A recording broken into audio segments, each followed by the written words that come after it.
The year is 2009, and Clippers fans are really excited about this small forward named Al Thornton. He's just coming off of a 17-5 sophomore season, and it's looking like he could be the future of the team. Turns out he definitely isn't. He kicks off the season averaging 11-5, and the Clippers realize he's not all that. They trade him 51 games into the season. Thankfully, the loss isn't too hard felt. The Clippers have 4 other small forwards on the roster: Rasul Butler, Travis Outlaw, Ricky Davis, and Steve Novak. All of these guys had long, honestly pretty boring careers, but they are all still real NBA players. And now's the time I introduce to you the word of the day: mediocrity. If the Clippers are good at anything when it comes to getting small forwards, it's getting as many mediocre ones as possible. Of the 4 small forwards they have, Ricky Davis is the only notable name. He had a good run there in the early 2000s for the Cavs, Celtics, and Timberwolves, but the instant he joins the Clips, bam, the dude is suddenly the most mediocre player in the world. He was out of the league after 2 seasons with the team. We now head into the 2010 through 11 NBA season, and the Clippers are due for a restart. They lose Outlaw, Davis, and Novak, and move Rasul Butler over to the shooting guard spot. At the 3, they get Ryan Gomes,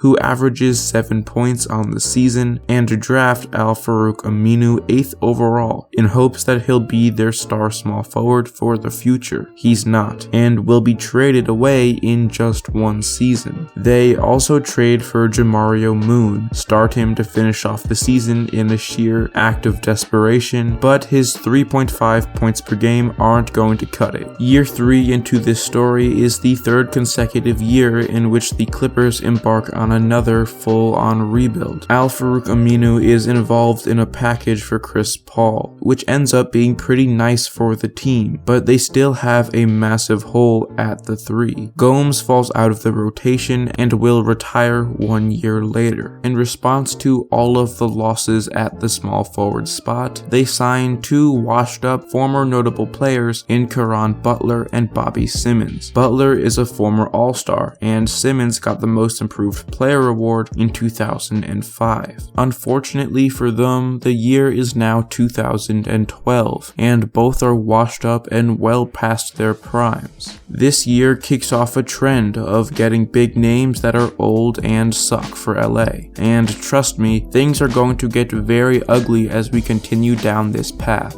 In 2013, the Clippers add Matt Barnes and Grant Hill. Caron Butler remains the starter for the team throughout the entire season, but splits his minutes almost to an exact T with Barnes. Butler averages 24 minutes and 10.4 points, while Barnes gets 26 minutes and, drumroll please,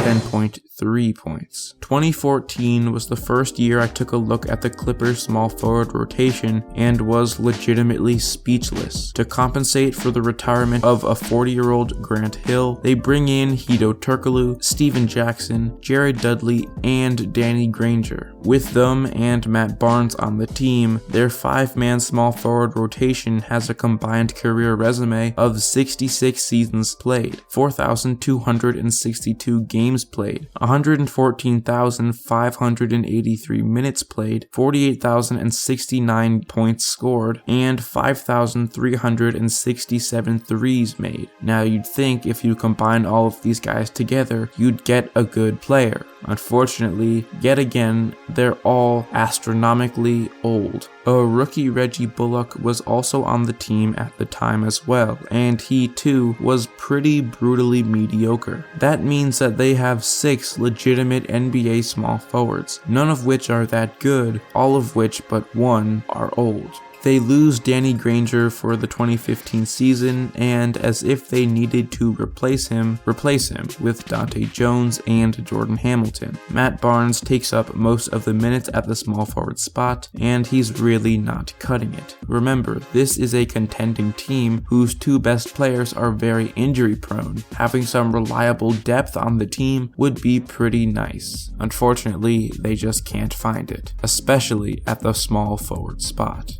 2016, the Clippers changed their logo, but not their tendencies to desperately bank on the world's most mediocre small forwards. They lose every small forward they had in the previous year and get more notable yet washed up names in Lance Stevenson, Paul Pierce, Luke Baamute, Jeff Green, and Wesley Johnson. All of these guys are so-so players, all at around the same level of talent, none of them deserving to be a starter on a contending team. 2017 is more of the same, except they lose both Green and Stevenson. Allen Anderson joins the team, and this is his last NBA season after a long and semi-successful NBA career. Paul Pierce suffers the same fate, and retires from the league after the season concludes. In 2018, LA thinks that they've finally gotten a star small forward in Danilo Gallinari. He plays 21 games. Yet another season passes by with no real three,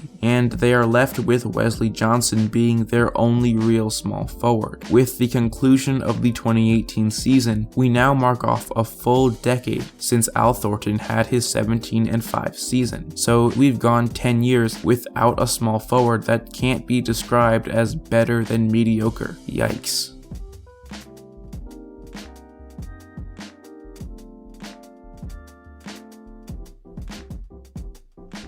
2019 is the year it finally happens. Danilo Gallinari is healthy and has a comeback season unlike any other. After losing the entirety of their big three of Chris Paul, Blake Griffin, and DeAndre Jordan, they still bounce back and reach the playoffs. 2020 builds off of the success of the past year, getting the small forward to beat all other small forwards. They get two-time Finals MVP Kawhi Leonard, an acquisition so spectacular that it almost makes the decade-long struggle to find a small forward that is even worthy of being listed on a starting lineup almost worth it. And after all these years of waiting, Leonard rallies his troops to the second seed, puts up a stat line of 27, 7, and 5, and after all that, leads them to an emphatic second-round loss.